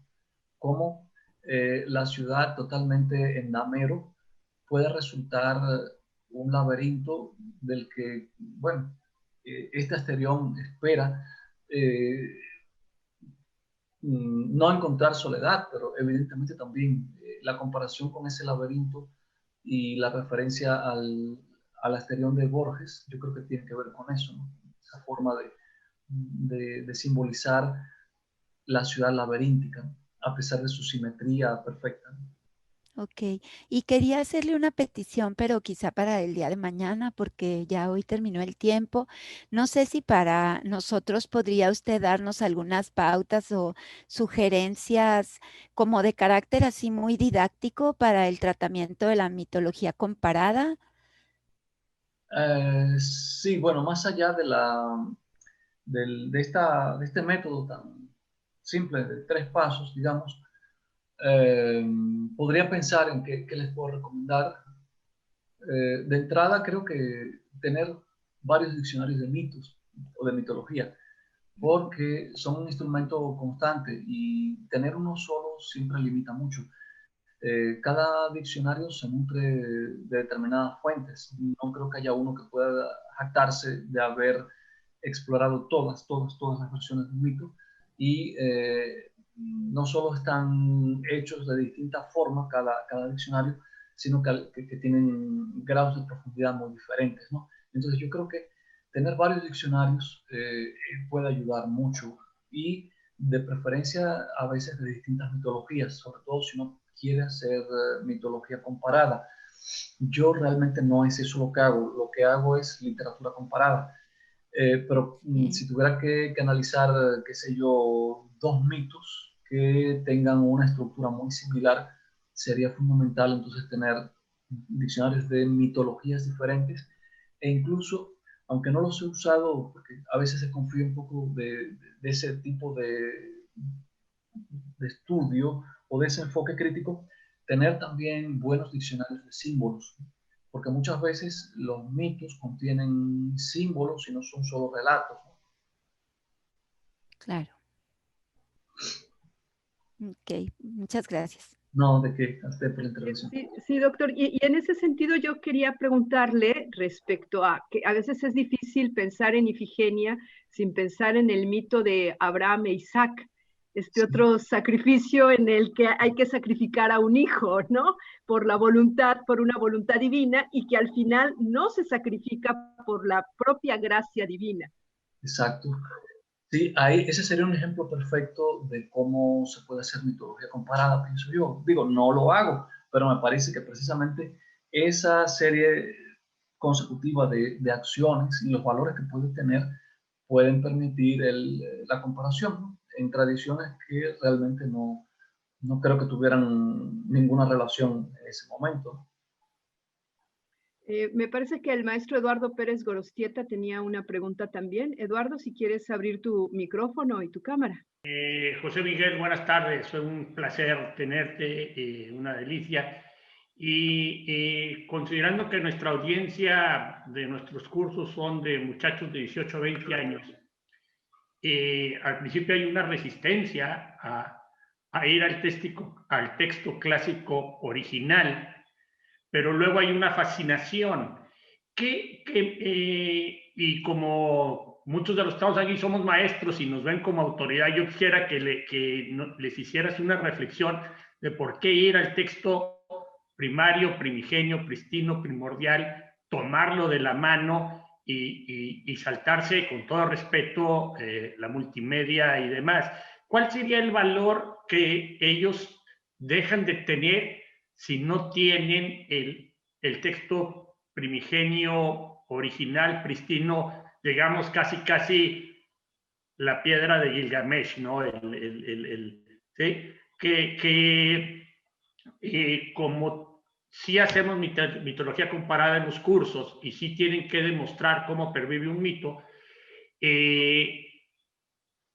tenemos la fortuna de que sí aprenden a regresar con gusto, no, sí hay reacción, pero regresan con gusto al texto original. Pero sí me gustaría un comentario sobre el valor pristino, primario, primigenio, primordial, como le quieras llamar, y la posibilidad de que ellos lo puedan irradiar 3.000 años después. Bueno, ante todo me da muchísimo gusto volver a encontrarlo. Es un reencuentro porque ya nos hemos encontrado en otros cursos presenciales, ¿no? Y sobre la pregunta, bueno, la verdad es que es algo tan básico, tan elemental para uno que ya está convencido de por qué hay que ir a las fuentes originales, que podría resultar en principio un poco difícil dar 3 argumentos, ¿no? Yo hablaría en primer lugar de que son discursos que se corresponden con culturas y con épocas en las que se tenía un conocimiento mucho mayor que el que se puede tener siglos después de esos mitos, es decir, esas variantes de esos mitos. Y puede uno imaginarse, qué sé yo, cuántas versiones hay en el México actual de la leyenda de la Llorona o de la leyenda de la mulata de Córdoba.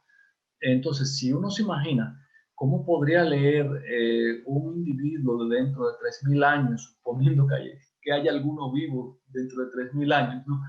Y que encuentre un fragmento o 2 nada más y quizá una versión vulgata de la Llorona, que puede encontrar ahí pues lo más cercano al origen de esos mitos.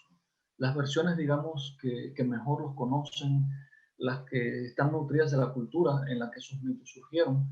Entonces, es un encuentro, además, como suelen ser los encuentros con las obras literarias, que siempre son únicas, es un encuentro insustituible, porque nunca, jamás va a ser igual un resumen de una obra literaria que la obra en sí misma.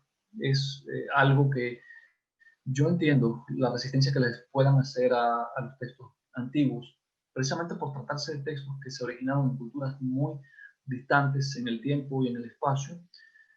Nos faltan referentes para entenderlas. Suelen ser mucho más lentas de lo que nosotros esperamos, acostumbrados al cine, a la televisión, a la velocidad del siglo XX y del XXI, ¿no?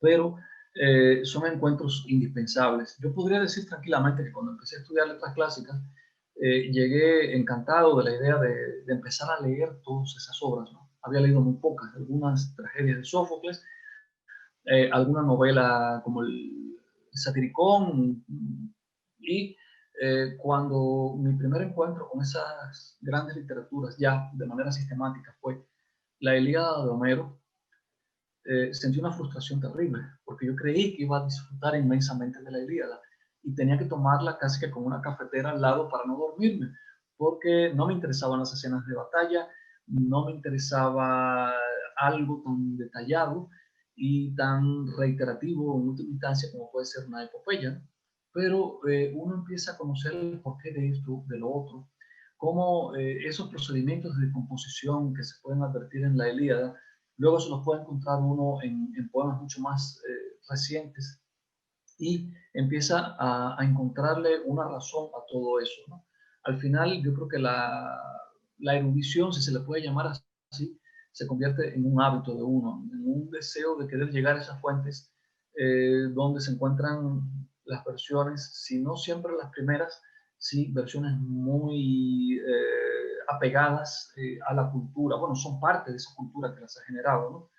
Y si uno, por ejemplo, encuentra, pongamos por ejemplo, en las Geórgicas de Virgilio, una variante del mito, ya puede saber que ese mito, el mito de Proteo, digamos, puede haber salido de una etapa determinada de la cultura griega, que no fue quizá la homérica, no lo fue, pero por ahí puede ir un poco más atrás y más atrás, atrás, igual que como van las computadoras, ahora sí, y encontrar la riqueza que puede tener ese texto, saber por qué Virgilio prefirió una versión y no otra.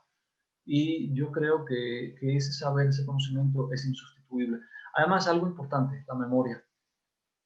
Lo que uno lee en fuentes originales tiende a conservarlo mejor y por más tiempo que lo que lee en un resumen de Wikipedia, por ejemplo.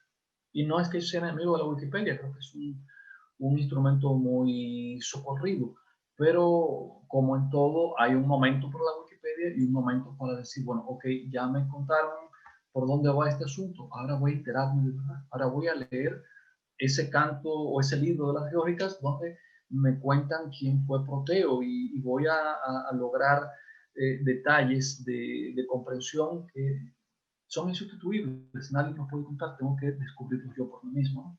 No sé si con eso los jóvenes queden convencidos, pero yo creo que sería bueno que sí pensaran, que reflexionaran, ¿no? Sí, lo que pasa es que a veces le contestan a uno, no, maestro, pero eso es cuando usted jugaba con su dinosaurio. Le digo, bueno, ¿y cuál es el problema? ¿Cuál es el problema? Tengo una ventaja, estoy más cerca de ellos de lo que ustedes sí. O sea, lo que quiero llamar la atención es casi en mi caso es obligatorio la fuente pristina, primaria, primordial, primigenia, como le quieran llamar ellos, y me he dado cuenta que una vez que dan el brinco, el salto cuántico, inclusive ya prefieren quedarse allá y decir, oye, ¿qué más podemos hacer? Entonces, yo te menciono esto porque hay mucha riqueza, es un curso a nivel nacional, hay mucha riqueza, y este tipo de cosas, por eso el nombre de los mitos que nos habitan. Y muchas gracias, es muy ilustrativo y mañana con muchas ganas de nuevo estaremos aquí. Claro que sí.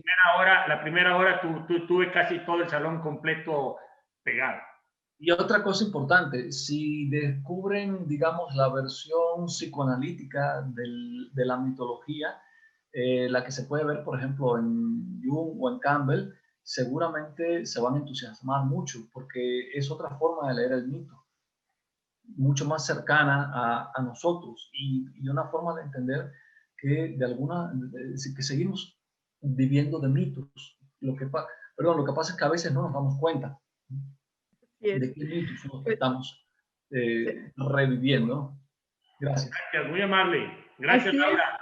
Se nos acabó el tiempo, mañana tenemos otras 2 horas, mañana tenemos un mito tremendo y la opción de leer hoy mismo, esta noche, de recordar a Medea de Eurípides, que se consigue fácilmente. Mañana nos hablará de Medea y de la isla de los bienaventurados, ¿verdad? Entonces, por lo pronto, la invitación para leer el texto original de Eurípides y es tener cerca este mito que es tremendo. Muchísimas gracias, doctor. Nos vemos mañana viernes. Muchísimas gracias a todos por acompañarnos mañana a las 5.